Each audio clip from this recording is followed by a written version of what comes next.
Dans des temps immémoriaux, nos ancêtres communiaient avec les dieux, les divinités, la nature, les entités, appelez-les comme vous voulez, à travers des techniques d'extase.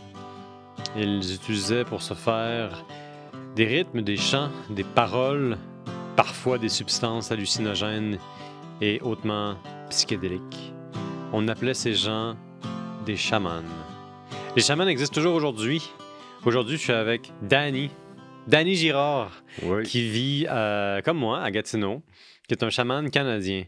D'abord, c'est un guérisseur, mais ensuite, c'est un chaman et c'est devenu un ami aussi, avec le temps, qui passe de plus en plus vite d'ailleurs. Oui, c'est le temps. Hein? Le temps d'une bière. Exactement.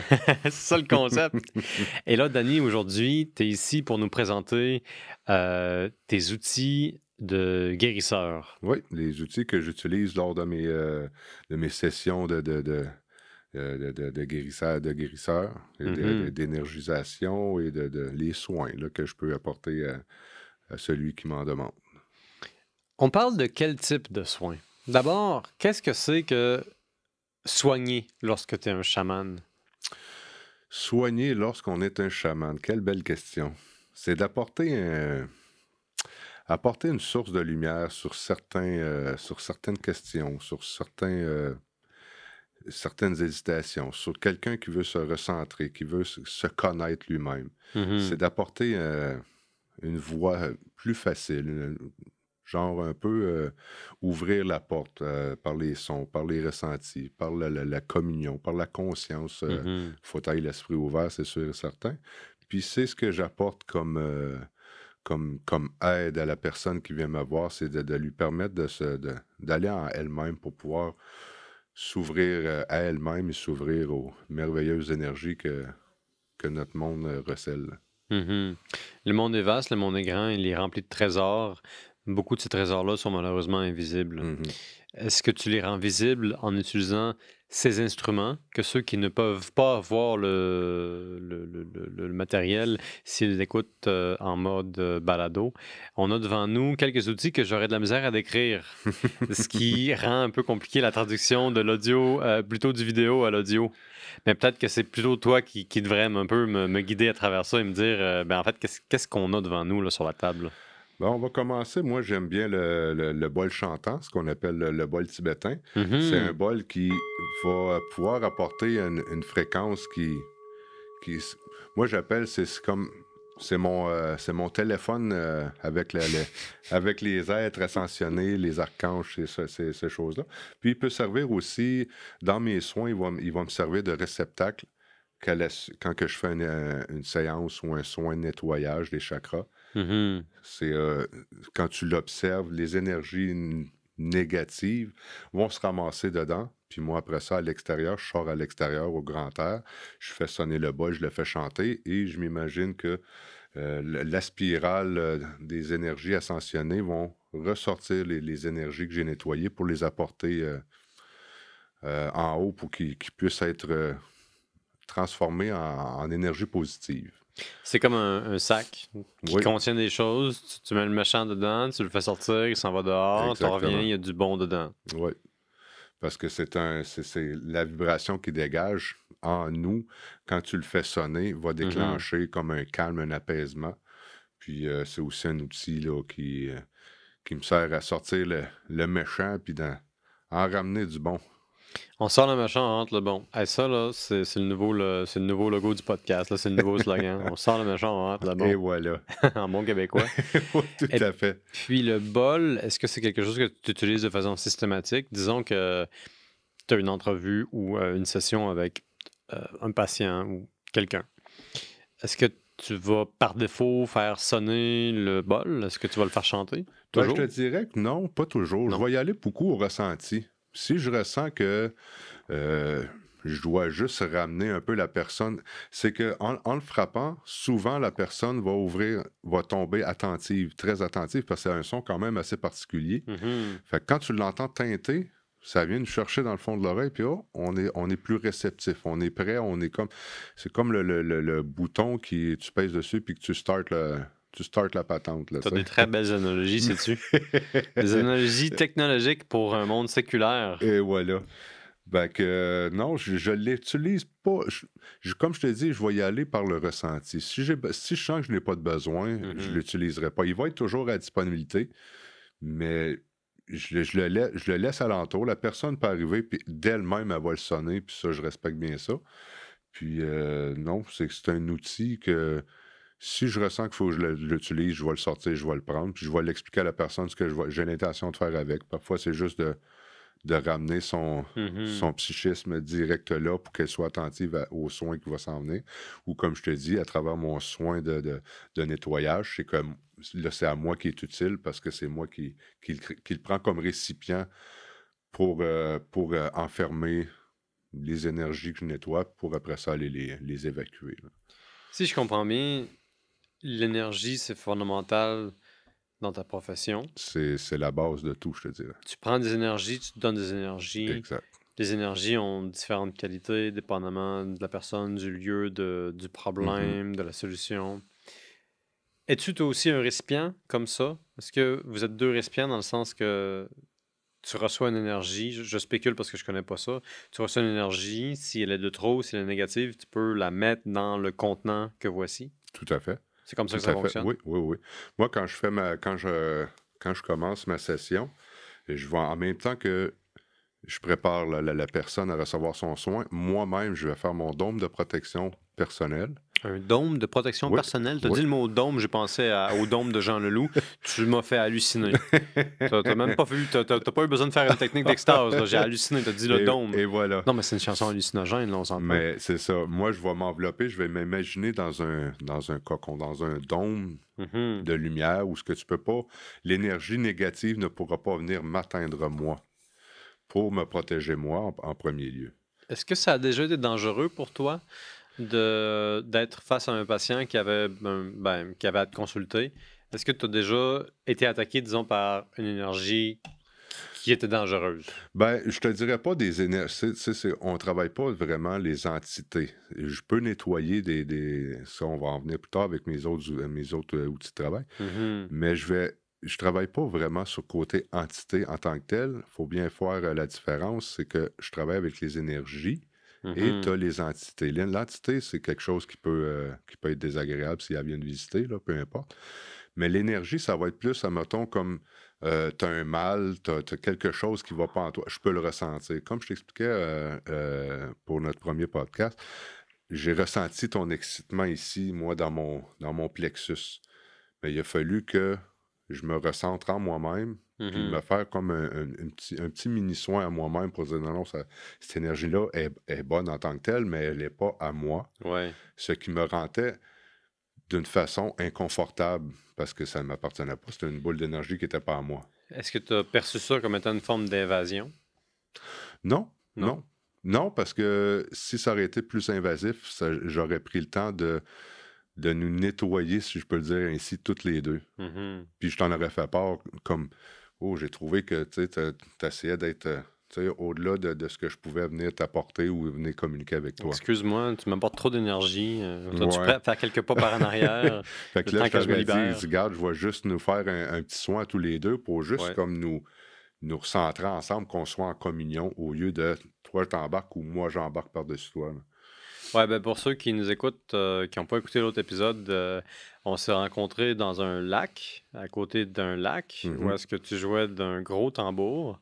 Et puis, tu as joué du tambour à 1 mètre de moi. J'étais devant le tambour. Je recevais tous les coups de tambour. Ça m'a... Je sais même pas comment dire qu'est-ce que ça m'a fait. Mais ça m'a comme ralenti, puis ça m'a forcé à m'asseoir puis à profiter du moment présent. C'est extrêmement bizarre, j'ai pas de meilleure explication. C'était très bizarre, mais en même temps, c'était soporifique, définitivement.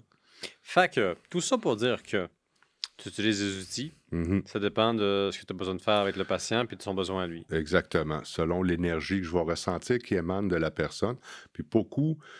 comme on parlait dans le premier podcast, la personne qui va venir vers moi, des fois, elle ne sait pas pourquoi, mais elle va me parler d'elle-même, ce qui va me donner l'indice de OK, je vais aller en ce sens avec toi, avec telle énergie, telle énergie, pour t'apporter ce que tu as vraiment besoin de toi.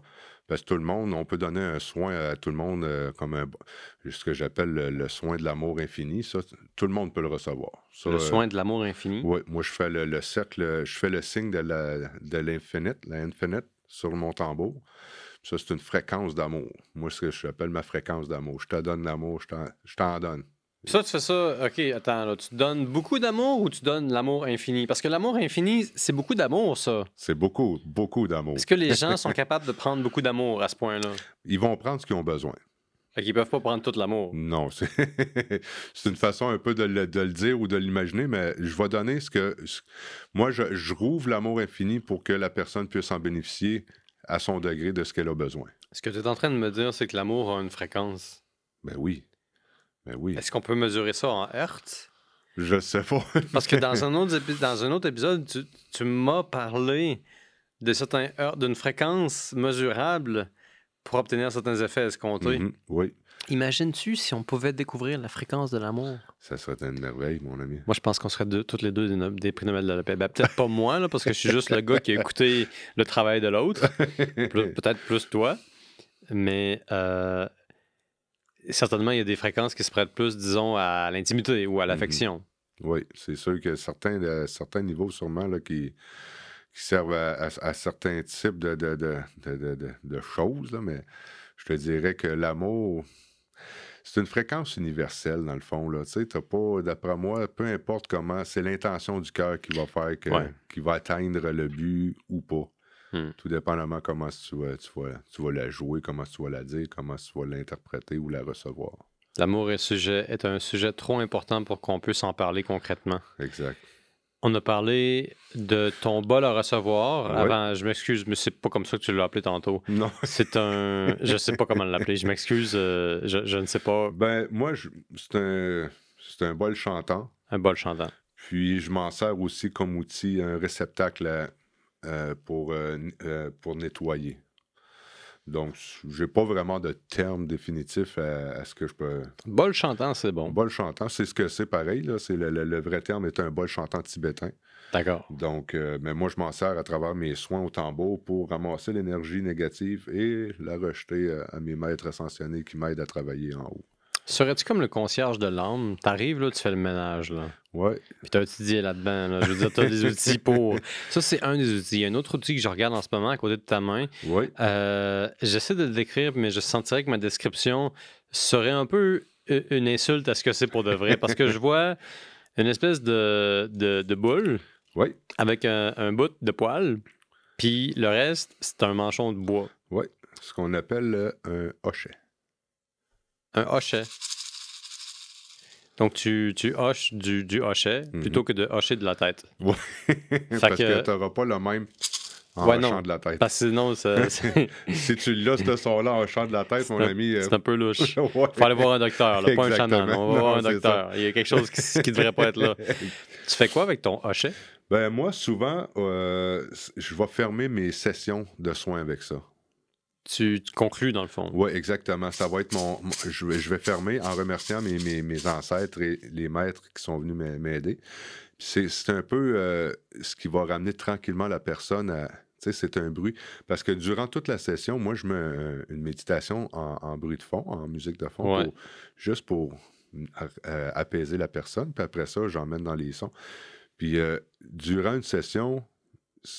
C'est soit tu tombes endormi ou tu vas tomber dans un voyage autre que d'être présent dans la réalité. Là. Genre, tu tombes semi-endormi ou tu vas dans une transe? Ben, je te dirais dans une transe, pas d'un sommeil profond, pas d'un réveil, tu vas être comme pas mal entre les deux. Entre les deux, man. Tu sais que tu es en train de me résumer l'essentiel de l'aventure métaphysique du monde occidental. Entre les deux, c'est là où est-ce que la magie arrive. Oui. Traditionnellement, dans les sociétés animistes, dans nos ancêtres, dans les sectes, l'entre-les-deux, d'habitude, est l'objectif. C'est là que tu veux être parce que c'est là que les deux se contactent. C'est là que le mortel touche à l'immortel. Ça va loin, l'entre-les-deux. Ça peut aller très loin. Puis d'ailleurs, c'est psychologique, là. Hein? Tu as l'inconscient, tu as le conscient. Entre les deux, tu as la magie. Tu as le moment où est-ce que le rationnel réalise l'irrationnel. C'est ça, la transcendance. Fait que c'est hot, mais t'as un hochet. Oui, c'est ça. Donc, moi, je clôture mes cérémonies avec ça. C'est comme pour refermer puis ramener l'esprit à son corps qui est la personne qui reçoit le soin, et en remerciant mes maîtres ascensionnés et mes ancêtres avec. Donc, ça, c'est une peau de wapiti, séchée et formée là, pour recevoir dedans, je pense que c'est des grains de... Je pense que c'est comme des petites billes de blé ou... je me rappelle pas là, de mémoire. Ça, c'est une fourrure de lapin. Il n'y a rien de synthétique là-dedans, là, si je comprends bien. Tu as de la nature incarnée là-dedans. Exactement. C'est tout du rond, mais c'est tout fait à la main puis puisé de la terre. Là. C'est comme tout ce qu'on peut... Il n'y a rien, comme tu dis, rien de synthétique. Là. C'est pas du faux. Là. Si c'était synthétique, ça ne marcherait pas? Ben, c'est relatif. Ça va dépendre de la personne. Là, ouais. Oui, ça peut marcher. Oui, ça va. C'est toujours avec l'intention que tu apportes dans ce que tu fais. Parce que, tu sais, tout est tu sais, comme là, j'ai du synthétique là-dessus, mais tu sais, c'est pas ce là, les gens qui nous regardent pas ne savent pas c'est quoi l'item numéro 3 que tu nous as montré. Là. On a parlé du bol chantant, on a parlé du hochet. Puis là, je peux pas décrire qu'est-ce que tu as. C'est comme un bâton avec un bout de rouge. Ouais, c'est comme pas un maillet, mais on pourrait dire un maillet là, que tu te sers pour frapper sur le bol. Là. Ah oui, d'accord. C'est comme un genre de petit tapis qui est alentour pour pas me gagner. Ah, mais ça, c'est pas l'item numéro 3, là. Ça fait partie de l'item numéro 1. Oui, exactement. C'est le tout. Voilà. Ils viennent ensemble. Et voilà. Ils sont deux. Mais c'est juste pour faire la différence, comme la question posée. Si c'est synthétique, si ça fait une grande différence. Moi, honnêtement, non. Écoute, là, tant que l'intention est bonne, où est-ce que tu vas placer tes soins, où est-ce que tu vas aligner tes intentions, c'est ce qui compte. Écoute, c'est pas moi qui juge. Moi, je pose des questions, je suis curieux. Oui. Puis tu fais bien. Donc, on a le hochet ici. Là, je vois que tu es en train de toucher ce qui ressemble à une coquille assez grande dans laquelle se trouvent soit des roches, des coquillages ou d'autres coquilles. Ça, c'est un coquillage. Un coquillage, oui. Oui, puis c'est tout ce que j'ai là, c'est du vrai. Là. C'est un coquillage, puis ça, c'est de la sauge. Parce que je travaille beaucoup avec la sauge. Histoire de purifier. Moi, j'aime bien l'odeur. C'est une odeur qui est apaisante. Puis c'est surtout utilisé pour nettoyer. Le sauge, comme une purge, si on veut. Une purge de l'air, détoxifiée. Oui, c'est une herbe qui sert à purifier les lieux.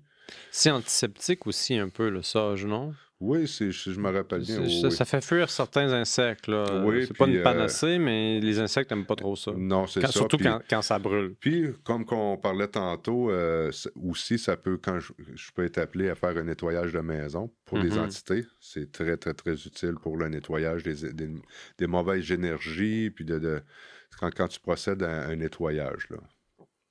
Fait que ça a beaucoup, beaucoup de vertus, la sauge. Là.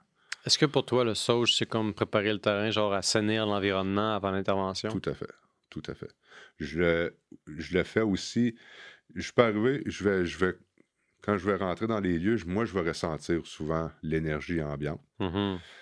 Donc, je l'offre à la personne. Parfois, je vais allumer simplement une feuille parce qu'on s'entend que ça boucane beaucoup. Là. Je n'allumerai une feuille ici, mon homme...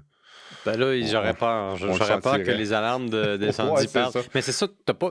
Maintenant que tu t'en vas... OK. Moi, je suis un gars pratique, là. Oui. Je m'intéresse à la spiritualité puis tout, mais je suis quelqu'un de très, très pratique. Oui. Tu vas dans un condo, dans un immeuble à appartement. T'allumes ça. Les alarmes d'incendie partent. Tu fais quoi?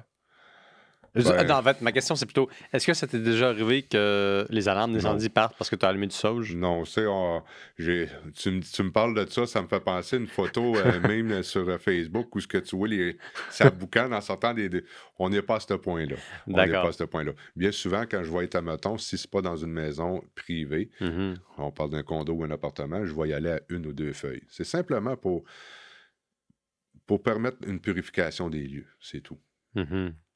Parfois, je vais l'utiliser pour purifier mon tambour aussi. Ce qui va avec... en fait, le 3e article, pour ceux qui ne voient pas, il est accompagné souvent avec ça ici. Ce que je tiens, ça ici, excusez-moi, c'est une plume. C'est une plume de dindon sauvage, là. Je vous raconterai une petite histoire là-dessus qui ferait rire plusieurs, parce que... Je suis tout oui. Un petit clin d'œil à ma conjointe, parce que moi, je m'en vais, puis, tu sais, dans le monde fascinant de l'ésotérisme, On va dans une boutique que je me rappelle pas le nom d'ailleurs, mais désolé.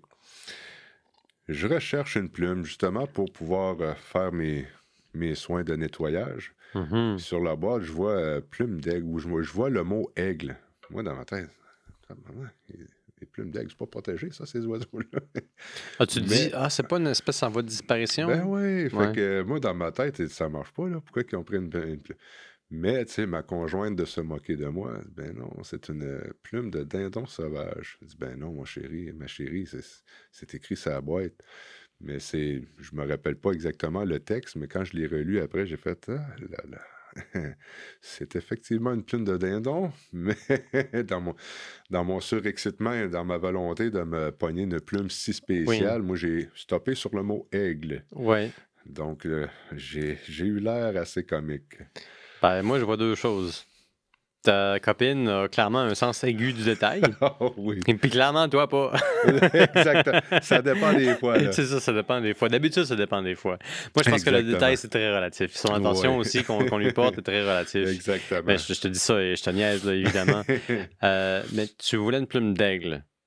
Ben, c'est que dans la culture amérindienne, l'aigle est beaucoup respecté. Comme tout animal d'ailleurs, mais l'aigle est quand même un animal très respecté dans la culture amérindienne. Okay. Donc, c'est sûr que moi, avoir frappé une plume d'aigle dans cette journée-là où j'ai fait l'achat de ma plume, écoute, j'aurais été le petit gars d'un magasin de bonbons tout content ping-pong. J'étais content pareil quand je l'ai acheté, là, mais tu sais, c'était pas ma plume d'aigle. Ben oui. Mais je suis désolé, mais c'est quand même une plume. Et tu l'as. Et tu l'utilises clairement parce que tu l'as apporté aujourd'hui. Oui, exactement. Qu'est-ce que tu fais avec ta plume de non-aigle? Ben, j'adore. Ben, un coup que mon encens je l'ai allumé. Ouais. Souvent, je vais passer près des portes, près des murs, et on nettoie.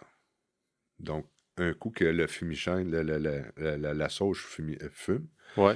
Alors je peux nettoyer. Comme je peux nettoyer mes outils aussi. Est-ce que des fois tu fais ça comme un cordonnier, disons, ou plutôt comme quelqu'un qui a des chaussures de cuir à 400 entretient des fois, puis Exactement. ou comme quelqu'un entretient son auto, puis tu fais le lavage des instruments avec de la sauge. Oui, c'est important. Ben, tu peux le faire avec la sauge, tu peux le faire avec de l'eau, avec une bonne intention. Ils appellent de l'eau de lune. Souvent, on va y aller avec de l'eau de lune que tu as purifiée avec les lumières, les rayons de la lune. Fait que c'est de l'eau que tu as montrée à la lune. C'est de l'eau dans un récipient qui est en présence, mettons, de la lune. Oui, de la pleine lune. Le plus précisément de la pleine lune, parce que c'est là où les énergies sont les plus hautes. OK. Donc, tu peux faire le même principe avec la sauge. Tu vas purifier. Ça va purifier parce qu'entre chaque session, c'est important. Moi, je trouve important personnellement. Je ne sais pas si c'est tous les chamans, les guérisseurs qui vont le faire.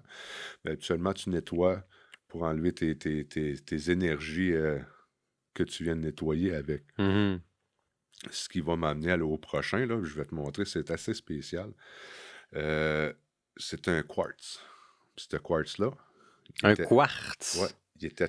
Si tu veux le prendre. Je vais le prendre. Il a donc une belle forme. Il est tout aiguisé puis pointu. Je t'autorise. Donc, si tu vois... J'ai ton consentement là, à manipuler ton quartz. Oui, exactement. Si tu vois à l'intérieur, tu vois que c'est comme... On dirait un nuage qui coinçait à l'intérieur. Mais ça, quand j'ai fait l'achat de ce quartz-là, ce cristal-là, il était transparent, mon ami. Aussi transparent que tu vas voir le fond de mon verre d'eau ici. À force d'avoir travaillé avec, autant pour moi ou les soins que j'ai donnés, l'énergie qui est passée à travers, ça a donné ça. Moi, j'ai envie de te demander, dans mon esprit pratico-pratique, tu l'as-tu échappé par terre? Non, aucunement. Non. Fait on dirait vraiment là, qu'il y a... Oui, c'est comme on dirait comme un morceau de verre que tu échappes, il fait juste... Ben oui. Mais non. On dirait que quelque chose à l'intérieur a un peu explosé. C'est de l'énergie amassée qui parce que lui, il a fait son travail, en fin de compte. Ça, c'est ses propriétés. C'est d'augmenter l'énergie. C'est d'aider à favoriser de travailler les énergies. Le but du quartz que tu possèdes, que tu m'as montré, c'est d'accumuler de l'énergie. Ben, c'est un outil qui va t'aider à la transmuter. Transmuter? Pour changer?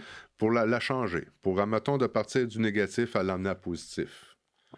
Donc, dans ta conception, mettons, de ton intervention avec des patients, en utilisant tes différents outils. Le quartz, son rôle, c'est d'emmagasiner, de transférer. C'est comme un disque dur de l'âme, dans le fond. Parce que, comme tu vas remarquer, tu as un bout qui est plus grand, puis tu as un bout qui est plus petit.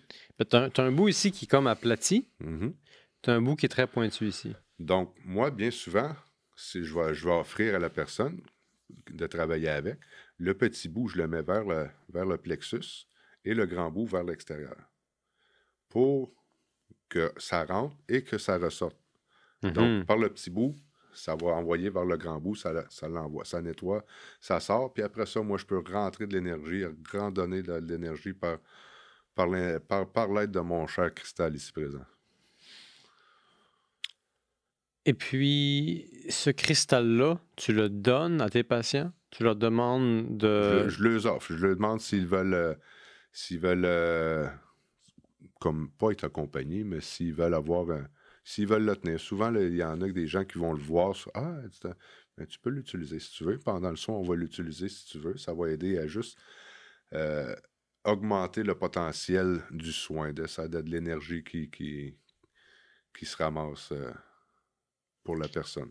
Est-ce que le cristal, dans ton expérience, calme ou rationnaire ou réduit le stress lorsque les gens, mettons, le tiennent dans leurs mains? Ben, il y en a qui ont déjà relaté que ça l'enlève. C'est comme si tu transférais ton stress dedans. Oui. Moi, bien souvent, je vais juste l'avoir dans la main, puis oui, ça va m'apaiser. Mais ça va toujours avec l'intention. L'intention, OK, je te demande, mettons, fais juste me redonner de l'énergie un peu. Il va travailler en ce sens à aller ramasser l'énergie que l'ambiance, que l'univers peut te transmettre pour te la donner. Ben, je vais t'en donner de l'énergie. Moi, j'ai un cristal, là. Il y a un quartz, pardon. Il est plein d'énergie. Il est tout plein. Ben oui, je vais te le redonner. Je ne sais pas si c'est approprié que je continue de le tenir. Alors voilà, donc tu as ton cristal, tu as ton sauge, tu as ta plume d'aigle, mais plutôt de dindon. Puis c'est correct, hein, on ne juge pas. On juge pas. Tu as ton hochet et tu as ton bol chantant. Mon bol chantant. Là, c'est sûr que je n'ai pas emmené mon grand ami tambour en studio. Le tambour, il faut en parler, c'est la pièce maîtresse. Ça, oui, je te dirais. C'est la pièce principale, c'est la pièce de résistance. Oui.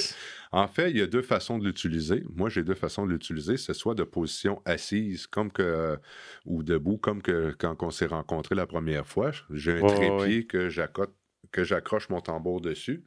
Donc, il est en position légèrement inclinée vers la personne, mais il est debout. Ou j'ai la deuxième option qui est couché, puis j'ai un système que tu fixes le tambour sur un support. La personne va se coucher sur une table de massage. Puis moi, je referme, j'abaisse le tambour sur le dessus de la personne pour pouvoir pratiquer le soin. Donc, la personne est couchée, puis à quelques dizaines de centimètres de la personne, au même niveau, puis avec la même longueur à peu près de la personne, tu as un tambour qui est connecté à un autre objet sur lequel toi, tu fais tes rythmes. Oui, exactement. Comme moi, j'ai comme un support qui va le tenir au-dessus de la personne. Moi, j'embarque sur un petit tabouret parce que là, ça tombe quand même assez haut. Puis là, je vais pouvoir faire mon harmonisation des chakras ou ce qu'on appelle le signe d'infinite pour envoyer l'énergie de l'amour. C'est le fameux signe là, dont on a parlé. Comme le 8 infini. Là, c'est un infini. C'est le fameux signe qu'on a parlé. Un signe profond, là, un signe assez percutant. Oui, quand même. Puis après ça, c'est ça. Moi, je vais jouer là-dessus. Je te dirais que les deux façons sont efficaces, mais moi, j'ai préféré la façon couchée sur la table. Parce que la personne est plus reposée lorsqu'elle est couchée? Ben, c'est que ça te permet d'être plus détendu. Personnellement, moi, je le vois comme ça, je le ressens comme ça, c'est que tu peux vraiment te laisser comme mou. Tu peux être mou. Exactement. Tu sais, t'es assis, c'est comme... Il faut un minimum de tension pour être debout. Oui, exactement. Donc, tandis que quand tu es couché, ben là, tu t'abandonnes complètement. Qu'est-ce que tes patients te disent une fois que tu as fait cette espèce de soin avec ton tambour lorsqu'ils sont couchés et que tu as battu du tambour au-dessus d'eux, ce qui est comme étrange à dire, mais apparemment, c'est ça ton setup. Qu'est-ce qu'ils te disent une fois qu'ils reviennent à eux, qu'ils reprennent leurs esprits? Comment est-ce qu'ils vivent ça? Écoute, c'est différent, c'est sûr, de chacun et chacune. J'en ai pas fait des centaines encore. Je suis encore, on peut dire, à mes débuts. Mais c'est comme s'il était traversé par des filaments de son.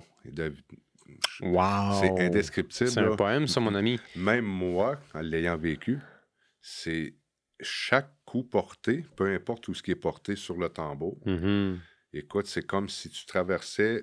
Moi, j'aime bien, quand je commence mon soin, je parle avec la personne, je l'accompagne, je le guide. Chaque coup, j'essaie de lui demander de s'imaginer que c'est comme une vibration de couleur. Laisse la couleur traverser. Puis moi, c'est ce que j'ai ressenti. Puis un soin que j'ai donné à quelqu'un, c'est ce qu'il m'a dit aussi. C'est comme si je voyais, si je ressentais, parce que tu ne peux pas le voir de tes yeux, parce que tu fermes tes yeux. J'invite la personne à fermer ses yeux pour vraiment s'intérioriser, voyager à l'intérieur d'elle-même.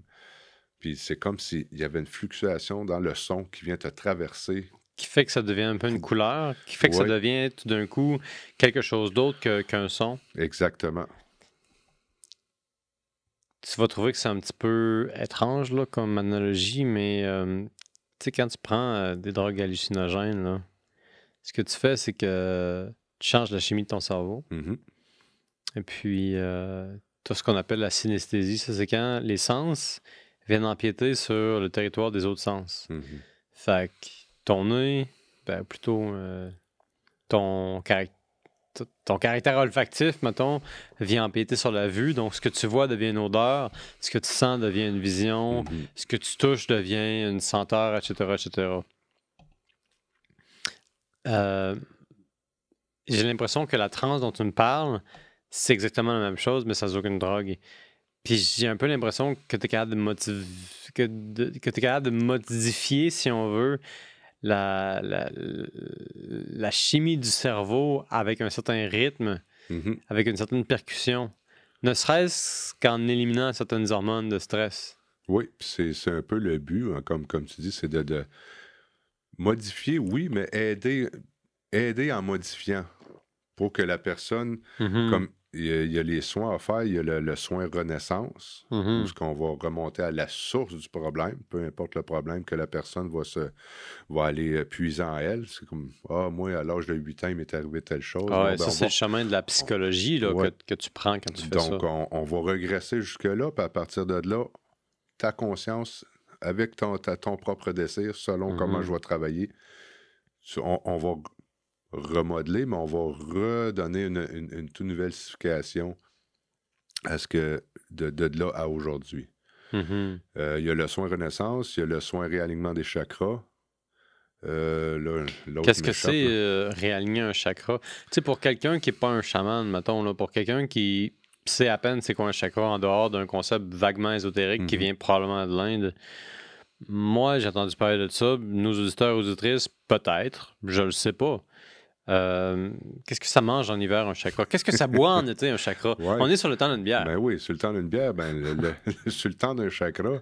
Le temps d'un chakra? Hey! OK, je me convertis à l'hindouisme. Puis après ça, on refait le même podcast, les mêmes 50 premiers épisodes. Ça va être le temps d'un chakra. Et voilà. Génial. Mais écoute, comme qu'on a parlé dans l'autre podcast, le chakra, dans le fond, pour le réaligner, parfois, ça va être juste un problème de communication, ça va être un problème d'ouverture d'esprit, ça va être un problème de cœur, comme pas mal aimé, mais de la misère à s'aimer soi-même, de la misère à... C'est comme le chakra sacré, c'est comme le enracinement, c'est comme qu'on a parlé un peu, qu'on avait fait un petit peu de topo là-dessus. Moi, c'est comme un son, puis que le son, il n'est pas égal. Tu sais, c'est comme comment est-ce qu'on appelle ça? Un diapason. Tu sais, c'est ouais. Tu fais sonner le son, mais je sais exactement de quoi tu parles et je suis aucunement équipé pour te dire c'est quoi le bon mot, mais je comprends. je souhaiterais seulement être mieux capable de dire qu'est-ce que j'ai en tête, mais c'est comme quand t'es pas aligné ou quand t'es pas harmonieux. C'est comme un piano qui est désaccordé. T'es pas accordé. C'est comme j'allais donner, comme une guitare. Ouais. Comme un accordeur à guitare. Quand t'es pas accordé sur la bonne note, ben, tu vas le voir. Jusqu'à temps que tu alignes, puis là, ting! Comme j'ai appris la dernière fois que j'ai voulu jammer avec quelqu'un qui était vraiment bon dans la gamme du G et que moi, mon harmonica avec ma C, je pouvais pas aller jouer dans la G, puis c'était un problème. Ça a nuit à notre relation. On a travaillé pour régler le problème. On a éventuellement rejoint la même longueur d'onde. Et voilà. Même longueur d'onde. Donc, vous avez réharmonisé. C'est ça. Donc, avec l'harmonica, c'est tellement pourri comme jeu de mots. Hey, je m'excuse. Pour ceux qui nous écoutent, là, je suis désolé, mes jeux de mots sont pourris. Ah, ben là, regarde, on y va comme ça va. Puis toi, tu me pardonnes. Ah, ben oui, direct en partant. Bon. C'est ce qui est l'important. On parlait de quelque chose de sérieux, là, quand même. Mais c'est ça. Le réalignement des chakras, c'est que je vais aller selon les vibrations, selon les ressentis, selon ce que la personne va m'apporter. Ouais. Moi, je vais aller voir pour aller réaligner le chakra pour que tout se réaligne, tout puisse sonner en même temps. Parce que si on prend le chakra-gorge, s'il n'est pas aligné, tu ne seras pas capable, tu vivras pas bien certaines relations, tu as de la misère à t'exprimer. Tu vois, on prend un exemple anodin, si tu as de la misère à t'exprimer, le chakra-gorge, tu vas arriver à un emploi, mais tu ne seras pas capable de dire, toi, tes forces sont où? Pourquoi je t'engagerais? Tu vas être craintif, tu n'auras pas de confiance, tu ne pourras pas verbaliser ce que tu veux. Tu sais, tu vas toujours être dans, mais pourquoi que lui, il a une promotion, puis pas moi? Ben, verbalise, aie confiance, parle. Tu sais, j'ai envie de te relancer là-dessus parce que c'est la 3e conversation qu'on a sur le chakra-gorge. Et j'ai envie de pousser la chose et te demander, est-ce que dans ton expérience de chaman, je ne sais pas c'est quoi ta clientèle, tes clients, tes patients plutôt, est-ce que le chakra-gorge est quelque chose qui revient souvent comme problème? Je te dirais, dans la plupart, oui, ça va être beaucoup le chakra-gorge. Dans la plupart des cas, c'est la communication. Les gens ont de la misère à communiquer.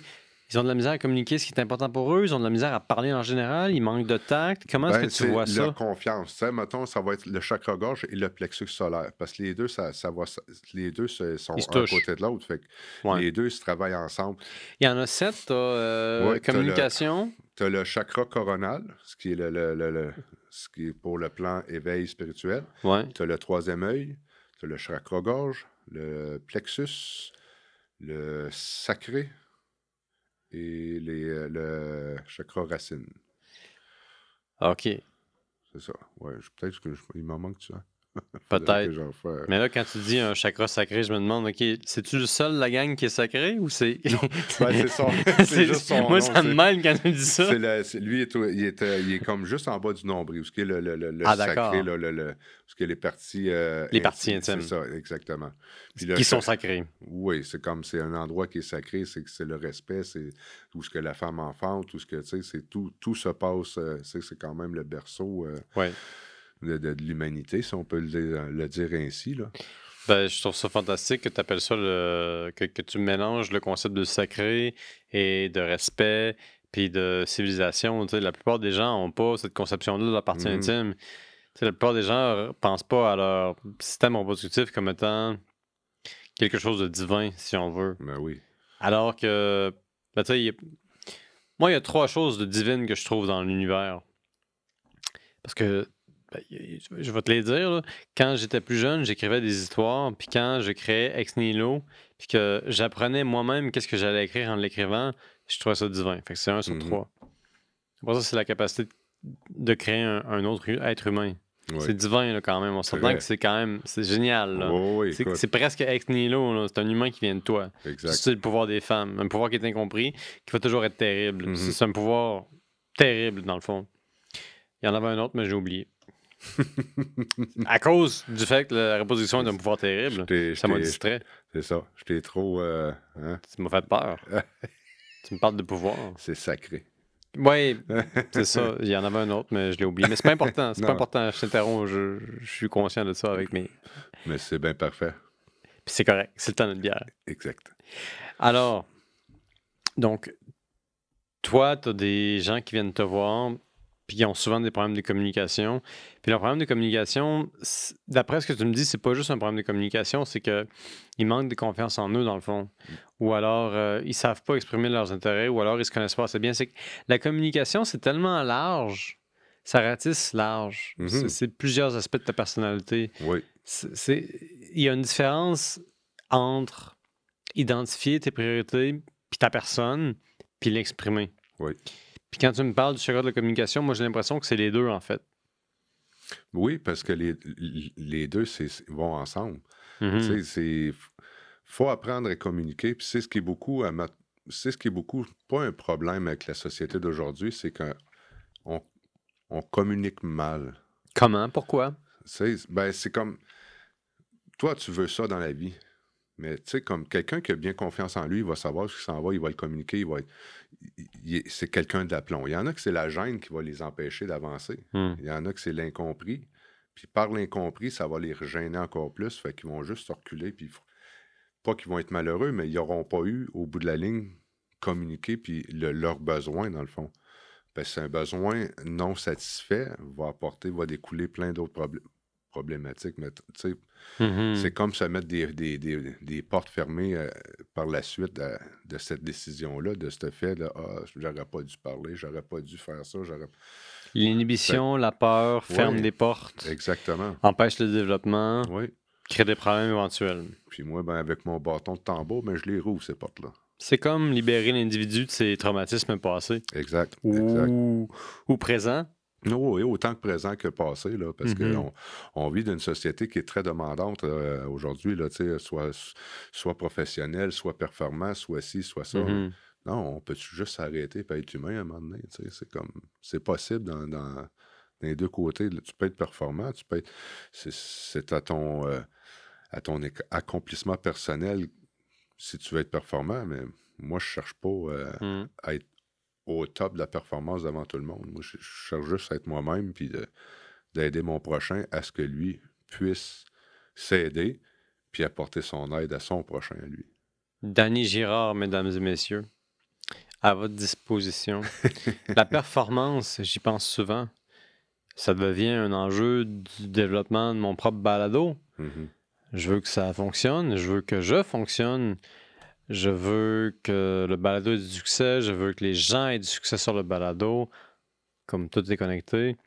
Puis je réalise que, et ça c'est vraiment bizarre, c'est très ironique, je remarque ça avec les gens que je rencontre, qui ont une mission, qui ont une démarche, qui ont une philosophie, qui ont une éthique forte.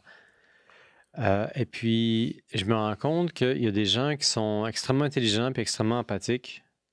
Tu sais, des gens qui ont l'intelligence rationnelle puis émotionnelle, c'est deux formes d'intelligence différentes qui existent, qui sont complémentaires. Des gens brillants qui sont terrassés par un sentiment de culpabilité parce qu'ils se disent « j'en fais pas assez » ou « j'ai fait des erreurs terribles ». Et puis moi, je me dis « mais quelle ironie! Quelle injustice! Ils s'en veulent de faire des choses qu'ils font pourtant si bien. Et la seule raison pour laquelle ils s'en veulent, c'est parce qu'ils ont des objectifs ou des standards extrêmement élevés. Ils se jugent eux-mêmes à cause de leurs standards qui sont trop élevés et ils ne se pardonnent pas. Ils ne se donnent pas, comment je pourrais dire ça, la clémence qu'ils méritent d'avoir. Parce que les gens qui sont souvent les plus passionnés et les plus dévoués sont souvent les plus critiques par rapport à eux-mêmes. Les gens sont souvent les plus... Les gens qui ont une certaine démarche, qui veulent aller vraiment loin, sont souvent les plus critiques puis les plus... les critiques les plus dangereuses, en fait, les plus difficiles par rapport à eux-mêmes. Oui. Et puis, moi, je pense que ça me touche un petit peu parce que je trouve toujours que je parle mal. J'aimerais ça parler mieux. Tu comprends? Okay. Je trouve toujours que je parle pas comme il faudrait le faire. Puis je m'en veux par rapport à ça, mais je réalise que le fait que je me juge par rapport à ça, c'est une bonne chose. Parce que ça veut dire que dans ma démarche, j'aspire à mieux. C'est compliqué. L'éthique te juge, ta valeur te juge toi-même. Si tu veux aller vraiment bien, si tu veux faire quelque chose de très bien, cette chose-là, ce désir-là va te juger. Tu vas toujours t'en vouloir. Moi, je souhaite que les gens qui sont perfectionnistes, qui ont une passion, aient plus de clémence envers le fait qu'ils ne seront jamais à la hauteur de leurs propres attentes. Puis c'est beaucoup de monde. Beaucoup, beaucoup, oui. Je pense que c'est beaucoup de monde qui sont peut-être même des patients de chez toi. Tu sais, des gens extraordinaires qui s'en veulent de ne pas être plus extraordinaires. Puis pourtant, ils sont déjà très. C'est ça qui est le pire, c'est que les gens sont tous extraordinaires à la base. Il y a tout quelque chose de. Il y a quelque chose de puissant, puis de. Tu sais, on pense pas à ça aujourd'hui, mais notre propre humanité est en soi un trésor. On peut le débloquer, là. C'est comme un feature dans un jeu vidéo. C'est comme on commence notre vie dans une zone. Dans une zone safe, dans une zone gentille. Après ça, on trouve une zone un petit peu plus dangereuse, puis c'est là qu'on se manifeste. Il nous faut une communication, une exposition à quelque chose de dangereux, de réel, pour qu'on se libère de nous-mêmes.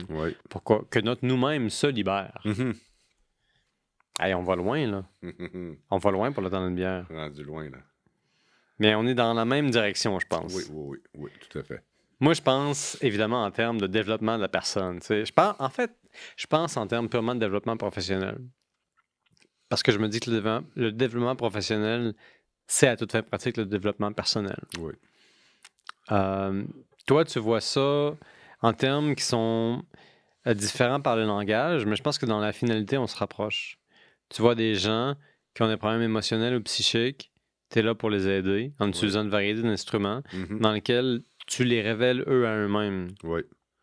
Parce je peux pas par mes soins apporter un changement à la personne que la personne ne veut pas. Donc, en prenant conscience par elle-même, moi, je fais juste aller faire les ajustements nécessaires dans les énergies pour faciliter le transit à travers le choix, à travers leur volonté. C'est comme un mécanicien du chakra. Exactement. Un garagiste de l'âme. Bravo. Un docteur de la psyché. Je n'aurais pas pu le dire mieux. Il va falloir que tu utilises ces mots-là pour faire ta promotion. J'aurais pas le choix. Moi, je pense que les gens ont besoin d'être écoutés, puis les gens ne savent pas à quel point ils ont besoin de se faire écouter par quelqu'un qui les juge pas, puis qui leur ouvre des portes. Danny, ça a été un vrai plaisir de spéculer, d'échanger, de discuter, de théoriser, de postuler avec toi pour le temps d'une bière. C'est un privilège et un honneur. J'espère que tu vas revenir. J'espère. Moi, ça va me faire plaisir, en tout cas. Tu peux être sûr que le plaisir va être partagé. Pour ceux qui nous écoutent, qui nous entendent, qui nous tolèrent, qui nous aiment, qui veulent nous écouter encore plus, je vous invite à vous abonner, à devenir nos amis, à nous aimer sur YouTube ou sur Google Podcast ou sur peu importe quelle autre plateforme sur laquelle on est disponible. Écrivez-nous, devenez nos amis, posez-nous des questions. On aime être défié par la possibilité d'un contenu amélioré, meilleur ou juste tout simplement différent. Moi, je vous dis merci de nous écouter, merci de rester avec nous. Puis, à la prochaine chicane, comme on dit. Ciao!